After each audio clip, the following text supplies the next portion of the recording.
En aquest treball es documenta un manuscrit de l'historiador Joan de Nostradama, corresponent a la que serà la primera història oficial de la Provença, avui francesa. Nostradama afirma haver trobat un document en què es diu que els sarraïns, en temps de Carlemany, es van establir a la Provença sota la direcció del rei de Tartària, de Troia la Gran i de mitja Europa, els quals Carlemany va vèncer i cristianitzar. Però la història oficial, al seu lloc, diu una altra cosa.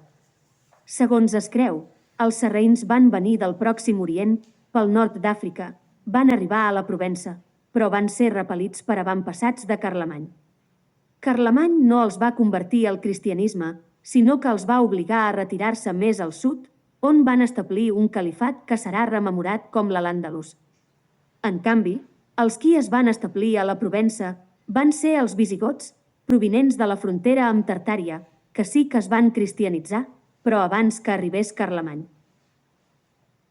Altrament, la referència a Troia és anacrònica si es creu la història oficial, que afirma que Troia va deixar d'existir com a tal més de 1000 anys abans. Però aquest detall és curiós, perquè la història oficial, per altra banda, afirma que els francs van venir de Troia, com apunta Nostradama. És a dir, Nostradama parla d'una història semblant, però desordenada, aparentment, en el temps i les identitats dels protagonistes. Es tracta, per tant, d'un document que s'alinea amb la nova cronologia de Fomenko i Nossobski, en la mesura que, a través d'altres estudis i raonaments, s'hi afirma el mateix que el documentat per Nostradama i hi dona sentit. Per situar l'oient, dir que la nova cronologia és un corrent científic que, mitjançant la ciència astronòmica, la tècnica estadística i altres eines, demostra que la història antiga és la medieval i que la medieval és més breu i recent que allò que diu la història oficial.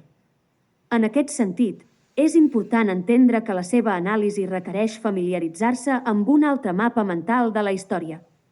Apropar-se a la nova cronologia requereix entendre la història d'una altra manera i fer-se càrrec que la història oficial i el text sagrat s'han manipulat.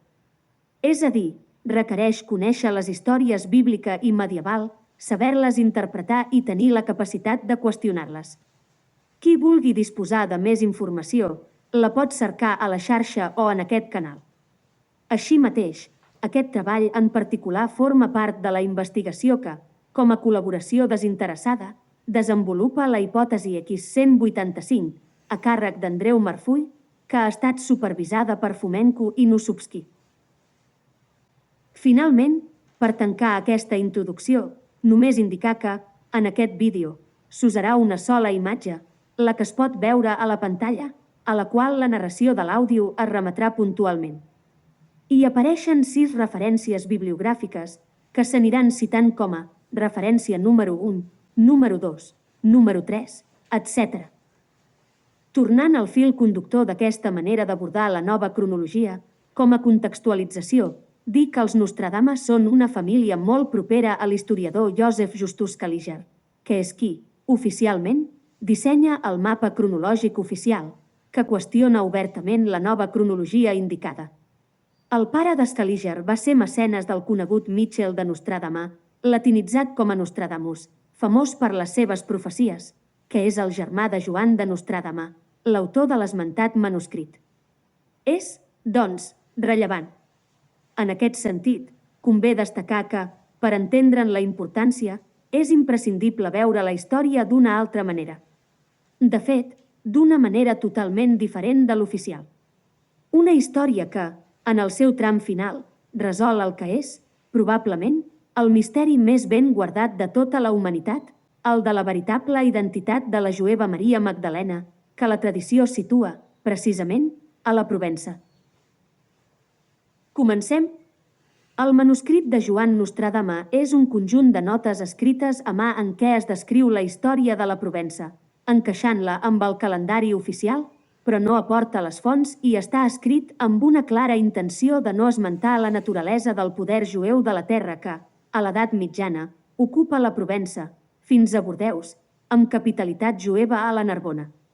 I, també, d'amagar les arrels occitanes, que no es comenten, per escriure una història afrancesada i cristiana al seu lloc. Referència número 1.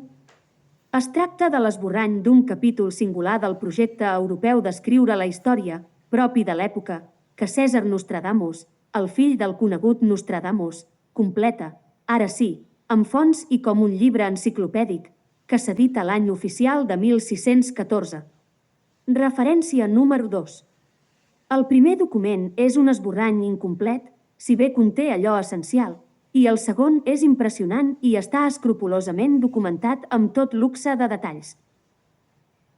Entre aquestes dues versions, tal com s'entén la nova cronologia, s'hi aprecia un patró de creació de falsa documentació oficial que ha omplert els arxius eclesiàstics, reials i imperials. És a dir, primer es crea la idea del document amb una guia temporal i personatges principals i després s'emplena el document amb temes menors, als quals se'ls dona veracitat documental artificial. Però el primer manuscrit de Joan de Nostradamus, que aquí es ressalta, malgrat tenir la voluntat de distorsionar els fets o d'amagar la realitat històrica sota una nova realitat manipulada, aporta un episodi espectacular que la història oficial ha descartat, per temerari, que aquí es recupera. L'episodi tracta les arrels cristianes del que es coneix com a Occitània, on hi havia també els càtars. Ocupa un territori des de Provença fins a Bordeus, destacant Tolosa, així com Barcelona, Narbona, Carcassona, Montpeller, Arles i Avinyó. És una zona que es coneix, a l'edat mitjana, com a Gòtia, és a dir, amb la mateixa denominació que una altra Gòtia, situada al nord del Mar Negre, on es troben jueus caraites descendents dels antics jàssers, o càtars. En aquesta línia, cal ressaltar que aquí es troba una triple coincidència, Gòtia, els jàssers i els càtars, i els jueus.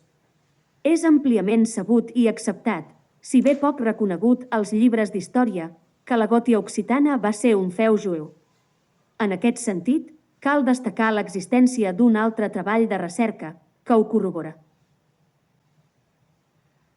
Arthur Zuckerman, el 1972, publica un llibre on demostra que els poders originals del comtat de Tolosa, que la història oficial emparenta amb Carlemany en nom de Guillem de Tolosa, eren en realitat d'exilarques jueus, de Babilònia, descendents del rei David. És a dir, llinatge reial, bíblic. Segons documenta, aquests exilarques creen un principat a Narbona, del llinatge del qual neix el del comtat de Tolosa. I, per altra banda, dels poders de Tolosa neixen els poders dels comtats de Carcassona i de Barcelona, tal com també ho reconeix la història oficial. Aquesta informació es basa en documentació europea medieval i una altra recerca persa i àrab. Referència número 3. Aquest treball aporta, doncs, llum, ja que la història oficial reconeix que, des de la invasió visigoda d'Occitània, es va crear una diòcesi a Narbona des de la qual es va ocupar la península ibèrica, abans que els visigots traslladessin el capital primer a Barcelona i després a Toledo. És a dir, s'hi observa una altra contradicció. A Narbona neix un poder que la història oficial fa cristià, mentre que Zuckerman, basant-se en fonts documentals originals i contrastades, ho fa eminentment jueu. Aquí hi ha, doncs, una manipulació. El manuscrit de Nostradamus està escrit en provençal i es pot llegir com a català antic amb tics francesos. L'interès recau en la història que explica sobre la naturalesa dels poders esmentats. En aquest manuscrit hi ha una informació inèdita que aporta notícies de la conquesta d'Europa per part del poder tàrtar, però en un altre moment històric. En aquesta línia, altres documents històrics apunten en aquesta direcció. Un del famós científic Isaac Newton i l'altre d'un cronista hispà. Com ja s'ha indicat en treballs anteriors, Isaac Newton apunta a la naturalesa xatí i a l'Anna dels catalans, referència número 4. I aquesta dada és interessant, més enllà que apunta a una altra teoria diferent de l'oficial, de manera que no pot ser casualitat. Els xatí, el text bíblic i altres fonts són també coneguts com els hitites, provinents d'Orient Pròxim, sent el poder veí de l'antic Egipte i el seu principal contrincant en temps dels faraons. És a dir, dialoga obertament amb les arrels jueves i es pot tractar bé d'una referència clara al poble jueu que ha investigat Zuckerman. És a dir, fonts diferents parlen del mateix si s'analitza detingudament. D'altra banda, també s'ha documentat que el cronista Diego Fernández de Mendoza relaciona els catalans i aragonesos amb els conqueridors d'Àsia, referència número 5. És a dir, hi ha dues fonts que apunten als poders tàrtars, associats, en aquest cas, amb Occitània a través dels catalans, a banda de la informació que porta Nostradama, que després amplia Zuckerman. Com a aclariment, els catalans són, per tant, un poble descendent d'aquest poder original, tàrtar, que en el seu moment va ocupar Occitània, és a dir, Gòtia, que arribava fins a Barcelona, abans d'expandir-se en nom d'altres regnes i comtats. Entès això, el manuscrit de Nostradama apunta en una mateixa direcció, és a dir, no és, per res, un anacronisme històric i documental. Però aquesta vegada apunta al poder tàrtar, de Tolosa i d'Occitània, si bé no ho fa llinatge del rei David, com Zuckerman, sinó rei de Tartària, de Troia i de mitja Europa. Si no es coneix la nova cronologia, sembla sorprenent que Joan de Nostradama expliqui que els sarraïns van ocupar aquestes terres, dirigits pel rei de Tartària, que també va ser rei de Troia la Gran i rei de Galícia, que no és la Galícia espanyola, sinó un antic regne situat entre el mar Bàltic i el mar Negre, és a dir, terra de jueus esquenesis. El rei és anomenat Tracint i es diu que se'l coneixia entre els sarraïns com el més poderós de totes les nacions, tal com els grans cans. I aquesta dada també sorprèn, ja que la història oficial diu que el poder sarraí penetra a Europa occidental des del nord d'Àfrica, provinent d'Egipte, i liderat per Musa ben Nusayr, popularment conegut com el Moro Musa. I Musa vol dir Moisès. Aleshores, aquest Moisès, que prové d'Egipte i arriba amb els sarraïns fins a Occitània, és també el poder del rei de Tartària que ja ocupa mitja Europa, des de l'est, i ve amb el poder jueu. Vaja, sembla un calc dels fets bíblics, o, al revés, la Bíblia està basada en aquests fets. Lògicament, per a qui no hagi sentit a parlar mai d'aquesta història, aquesta reconstrucció dels fets li resultarà impossible de creure. Però aquesta és la gran veritat que mostra la nova cronologia. Els fets bíblics convé entendre'ls a l'edat mitjana. És més, els fets de Carlemany són els de l'èxode jueu d'Egipte, on Canaan, abans de Jerusalem, és Occitània. I, el que pot resultar encara més difícil d'acceptar, els fets de Moisès, que són els de Carlemany, són també els de la conquesta europea de Gengis Khan. Costa de creure, clar, però d'això tracta la manipulació de la història que treballa la nova cronologia. El que és difícil no és entendre-ho, perquè és senzill, sinó creure-s'ho. En aquest sentit, es prega acceptar-ho, si més no, com a supòsit, per seguir el fil d'aquesta història. Seguim endavant. A manera de contextualització afegida, convé matisar que la història oficial ha creat una conquesta tàrtara d'Occident, artificial, en nom de les incursions dels escites, dels huns, dels alans, els gots, els ostrogots i els visigots, anteriors a Carlemany. Però tota aquesta història és una invasió que cal entendre impulsada pel llinatge de Gengis Khan. És a dir, conserva certa honestedat, però s'han creat dues històries, o més ben dit tres, separades en el temps, d'una de sola. La història a seguir és la de Gengis Khan i el seu llinatge totpoderós, que, tal com es descriurà a continuació, serà el poder del poble elegit per Déu. Per a qui no estigui al corrent de l'epopeia del llinatge de Gengis Khan, dir que, oficialment, va ocupar gairebé tota Euràsia. És l'origen del poder de la Gran Rússia i aquest mateix poder tàrtar va ocupar Egipte. Tot, juntament amb el poder del preste Joan, Careita, amb qui es fa poderós. El preste és un gran sacerdot a l'alçada del poder del papa de Roma. Un preste Joan que els historiadors menystenen, però que va governar a tota l'edat mitjana, des d'Etiòpia. I un preste Joan, que als mapes antics apareix amb vestits que avui dia es diu que són del papa de Roma, com la tiara amb les 3 corones i la triple creu papal, tal com es documenta a l'acabar aquest vídeo. Un preste Joan que, per altra banda, i per acabar-ho de complicar, s'ha desdoblat artificialment amb el llinatge dels emperadors d'Etiòpia, que es fan dir descendents dels reis bíblics Salomó i Saba, és a dir, descendents del rei David. Això és història oficial, i és la història del llinatge bíblic. La seva lluita és la del poble hebreu. Per això, els emperadors etíops, és a dir, el llinatge del preste Joan, Custòdia, Axum, Etiòpia, l'Arca de l'Aliança de Salomó, una aliança que uneix tota la humanitat sota l'estrella del rei David. Gengis Khan va ser el rei David dels jueus, segons les cròniques medievals. La Gran Tartària seria, d'alguna manera, el regne de Judea, liderat pel rei David, que venç Goliat, el poder barba. I el venç gràcies a la pólvora.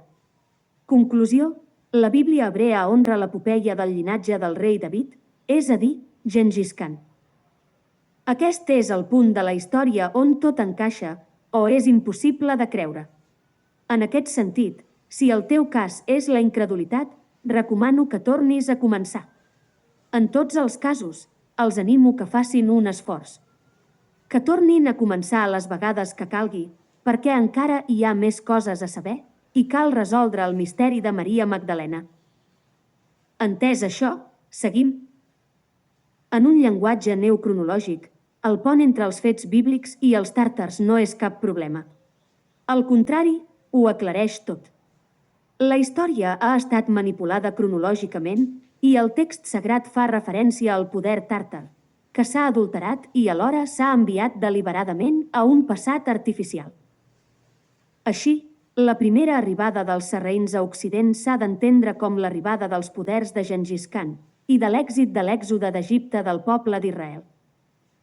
En aquest sentit, seguint les cròniques escrites en nom de Gengis Khan, el rei de Tartària, bé pot tractar-se de Batukan, qui fos net de Gengis Khan i fundador de l'Horda d'Or russa, quan entra a Europa amb el seu probable germà Munca Khan, fill de la princesa Karaita Surgaktani Baqi, nebuda del preste Joan, del llinatge Karaita. Qui va ser Munca Khan, net de Gengis Khan que, segons la història oficial, va penetrar a Europa juntament amb Batukan? És el mateix Munca que després ocuparà Pèrsia i arribarà fins al Vietnam amb el seu germà Kublai Khan, que serà emperador de la Xina. Així, la gesta de Munca és només comparable a la d'Alexandre el Gran. Són, de fet, dos poders intrusos equivalents, narrats com a històries diferents, que són la mateixa.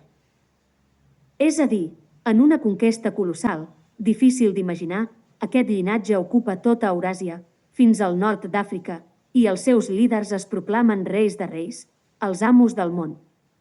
Així, creen el mite de l'Arca de l'Aliança, que custodiarà el preste Joan i, com a gran pontífex, s'erigeix com a pastor universal abans que el seu poder es traslladi a Roma i muti cap al poder del papa.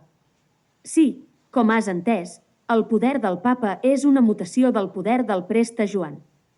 Després es reprèn aquest fil. Recapitulant, les obres de Fernández de Mendoza, de Newton, de Nostradama i de Zuckerman, que tenen en comú un origen tàrtar i jueu a la Gòtia occitana, càtara i jàzara, parlen del mateix si acceptem que, efectivament, el llinatge dels reis de Tartària era el del rei David. I totes aquestes obres es retroalimenten i es reforcen a la nova cronologia de Fomenko i Nossobski. És a dir, el poder dels sarraïns era el dels reis de la Gran Tartària i el del llinatge del rei David, sent un poder que ocupa Troia, com ho fa Paris, del conte llegendari de París i Helena. Així, Troia existeix quan té lloc aquest episodi. I París, el personatge mític, té a veure amb París, la capital de França. Abans, hem comentat que la tradició diu que els francs són un poble que prové de Troia, però és una Troia medieval. Sí, és clar, si s'entén d'una vegada per totes que aquesta història antiga és la medieval. Per aquesta raó, i per cap altra, la història de la batalla de Troia es fa popular a l'edat mitjana, no abans, i la seva representació gràfica és la pròpia de l'edat mitjana, amb cavallers amb armadures, castells i navilis de l'època.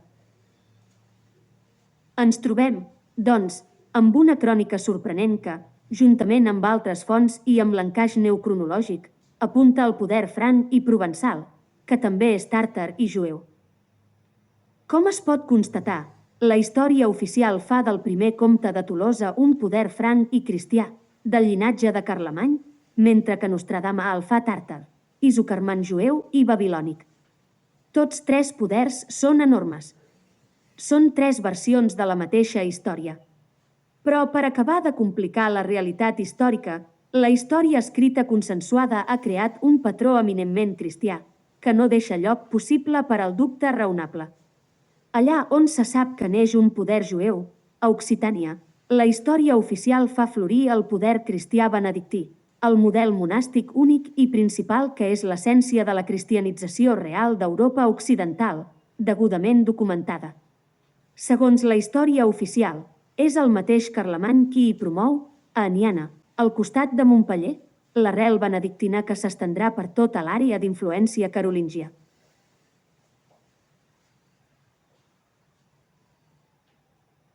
Així, oficialment, neix l'art romànic a Occident i apareixeran els coneguts monestirs i castells medievals, els mateixos que apareixen a la Gòtia tàrtara i a tota l'òrbita del Mar Negre. I, al costat d'Aniana, apareixerà el papat d'Avinyó. Fins i tot, a Montpeller, es diu que es crea l'ordre de l'Esperit Sant de la Nostra Dama de Montpeller, que farà seu els reis de França, amb el seu colom assimilat a una flor de lis. En què quedem, doncs? Va ser un origen cristià o va ser jueu? Aquí, sens dubte, hi ha la gran manipulació. I, si ens centrem en aquesta reconstrucció, es pot dir que el model benedictí, amb evidents correspondències amb el càtar, no va ser tan cristià com es pregona. L'origen va ser tàrtar, d'essència jueva, en una era en què es va construir un espai civilitzador basat en el cultiu i l'apropiació de la terra administrada per la comunitat, i després es va cristianitzar esborrant de la memòria el passat tàrtar i jueu. Però el Principat de Narbona, del qual naixerà el comtat de Tolosa, va tenir la principal escola jueva d'Europa occidental. Va ser l'escola de les escoles. Això, encara que no sigui popular, està consensuat entre els investigadors jueus. Per exemple, l'historiador Aie Grabois ho té molt ben documentat. Referència número 6. Però aquesta terra i el poble tàrtar i jueu genuí van ser vençuts. Els jueus que no van acceptar la conversió van acabar expulsats i, de la mateixa manera, la croada càtara va ser contra els jàssers, és a dir, els tàrtars allí establerts. És la mateixa història tràgica que la de la fi dels canats jàssers vençuts, en aquest cas, primer per Ivan el Terrible i després pel Romanov, els qui posen fi, oficial, a l'extens i misteriós poder de la Gran Tartaria. Semblen històries separades, però no, només s'han separat en el temps oficial per distorsionar-ne el significat que els historiadors s'han encarregat de desenvolupar. Però això és un altre gran tema, que també es mereix un punt i a part. Seguint el fil de Nostradama, cal dir que completa la crònica de Carlemany fent-lo arribar a Roma, on es proclama emperador i gran patriarca europeu del cristianisme. És a dir, es crea aquest personatge com un emperador que apareix del no-res i supleix el poder universal de l'emperador tàrtar. Resultat d'una distorsió de la història real, es va amagar la veritable història del llinatge tàrtar i jueu, grec i romà, per crear el poder del Crist ressuscitat. Carlemany ha suplert la identitat del rei de Tartaria o la d'un dels seus fills, tal com diu la nova cronologia. Amagat sota el nom del Vaticà, hi ha el poder del veritable conqueridor d'Europa, Vatucan, tal com també afirma la nova cronologia des de fa anys. El Vaticà honora Vatucan, que és qui va fer la gesta de conquerir la Roma italiana, que la història oficial atribueix a Carlemany. És el resultat de canviar la realitat per cristianitzar la història. Per què? Perquè el cristianisme, tal com ho entenem avui, encara no existia. De la mateixa manera, el judaïsme s'havia de definir abans de ser el que és avui dia. Per aquesta raó, i per cap altra, gran part de la història jueva s'escriu en aquestes terres occidentals, com la Càbala. El judaïsme té la seva història a Babilònia, Pèrsia i després a Occident, per després dirigir-se a Jerusalem, on es rendeix culte al Sant Sepulcre del rei David, és a dir, Gengis Khan, abans de convertir-se en Crist.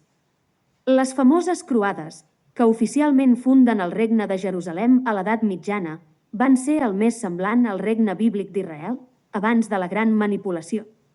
I, sí, aquest tema també es mereix un punt i a part. És aleshores quan, des de Constantinoble, vençuda Troia, es controla Europa i el seu exèrcit és el de l'ordre del Temple de Salomó. Els hebreus, jueus, tàrtars, funden l'imperi romà a Grècia abans de crear el poder de la Roma italiana cristianitzada. Per això la primera Bíblia completada va ser grega i no es va llatinitzar fins molt més endavant. És a dir, això explica que el papat d'Avinyó no va ser una raresa en què s'hi desplaça el papat de Roma. De fet, a Avinyó neix un pontificat jueu que després es cristianitza i es desplaça a Roma. Això passa quan el poder de l'emperador grec, Tàrtar, de Constantinoble, és derrotat pels otomans, que són, per qui no ho sàpiga, un poder eminentment tàrtar vinculat al del llinatge de Gengis Khan. En aquesta línia, en caure l'emperador cau una escola sacerdotal que l'enlaira, com el protocrist, abans de crear el mite de l'actual Jesucrist històric. Tota aquesta gran manipulació és deguda, en definitiva, per ressuscitar el seu poder i així es construeix el Messies. Per això, ni jueus ni musulmans creuen en el seu martiri i resurrecció. Per això els jueus han persistit fins a l'actualitat. I, per això, s'ha enviat la seva epopeia a la gran antiguitat i, pel camí, s'ha creat un poder artificial per al Crist i el cristianisme. L'arrel imperial, europea, va ser tàrtara i jueva, aliada amb l'arrel grega, abans de desaparèixer i mutar cap al cristianisme romà-italià, i abans que les històries de França i Espanya s'encarreguessin d'esborrar el veritable passat occità, gascó i provençal, tal com va fer la història de Rússia amb el seu passat tàrtar, i tota Europa. En canvi, es crearà una altra història eminentment manipulada, l'objectiu de la qual serà fer de Crist i de Roma el poder màxim. Així, es reescriurà la història real, que és molt més breu i recent, i en lloc seu es crearà una història immensa, dilatada, en què tots els historiadors seguiran, com un acte de fe, la cronologia que s'imposarà. La Santa Inquisició farà estralls a Europa. Europa portarà el poder del preste Joan d'Etiòpia, del llinatge de Gengis Khan, que fins aleshores custodia l'arca de l'Aliança de Salomó, a Roma. El projecte de la colonització europea del món, després de la caiguda de l'imperi grec, de Constantinoble, marca aquest procés. De fet, encara que no es destaqui als llibres d'educació històrica bàsica, la colonització comença, oficialment, quan Portugal, l'any 1486 oficial, a data 1 d'octubre, envia 2 expedicions a Etiòpia per demanar el suport del preste Joan per sotmetre els seguidors de Mahoma. En aquesta empresa es creu que és la primera vegada que s'envolta a Àfrica per mar i quan es bateja l'extrem sud com a Cap de Bona Esperança. És a dir, la primera cosa que fa Europa, abans de colonitzar el món, és demanar el suport del garant de l'Arca de l'Aliança, el preste Joan, del llinatge dels reis David i Salomó i de Gengis Khan. En aquest sentit, a més, hi ha correspondència entre el preste i les corts d'Itàlia i dels catalans amb aquesta mateixa direcció, que, a més, parla d'unions matrimonials. Tot i que aquesta unió, oficialment, no es va arribar a consumar. D'altra banda, també és sabut que Cristòfor Colom va aspirar a comptar amb el suport del Gran Khan de la Xina, és a dir, del mateix poder tàrtar.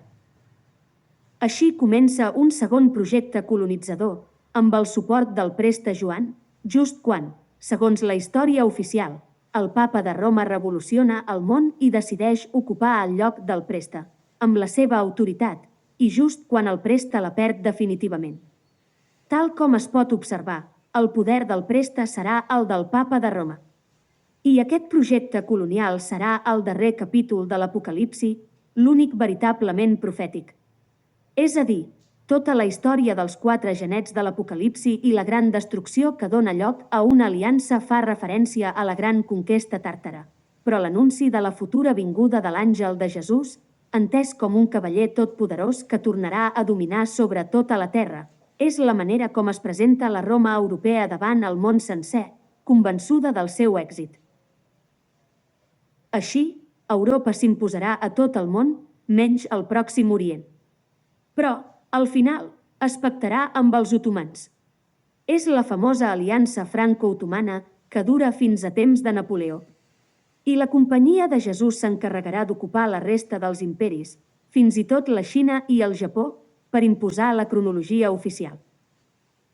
El seu projecte va ser imposar el poder de Crist a tot el món, però cada imperi havia creat la seva religió i no es va poder cristianitzar tota la humanitat. Però, així mateix, sí que es va poder crear un mapa cronològic al qual tots els poders es van rendir. Quan es va crear aquest mapa cronològic global encara hi havia consciència que tots els imperis de la Terra pertanyien al mateix llinatge.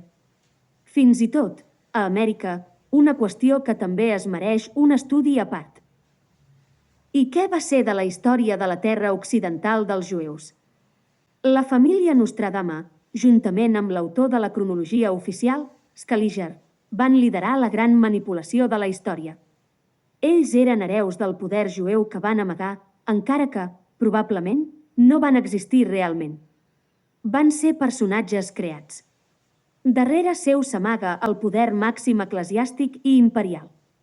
A la seva manera, els Nostradama es remeten a la nostra dama provençal, camuflada com Maria Magdalena. Nostradama significa la nostra dama i és la Magdalena. En aquesta línia, i ja per finalitzar, comentar que, al manuscrit de Joan de Nostradama, es diu que Gerard del Rosselló, qui s'uneix en matrimoni amb el llinatge carolingi, sent comte de Provença i el primer comte de París, és qui porta a la Magdalena a Europa. Segons aquesta història, i també l'oficial, reclama el cos de la Magdalena i fa construir l'església de Besalai, a la Borgonya, en honor seu, on serà enterrada i jeu fins a l'actualitat. Besalai és el temple benedictí medieval més gran.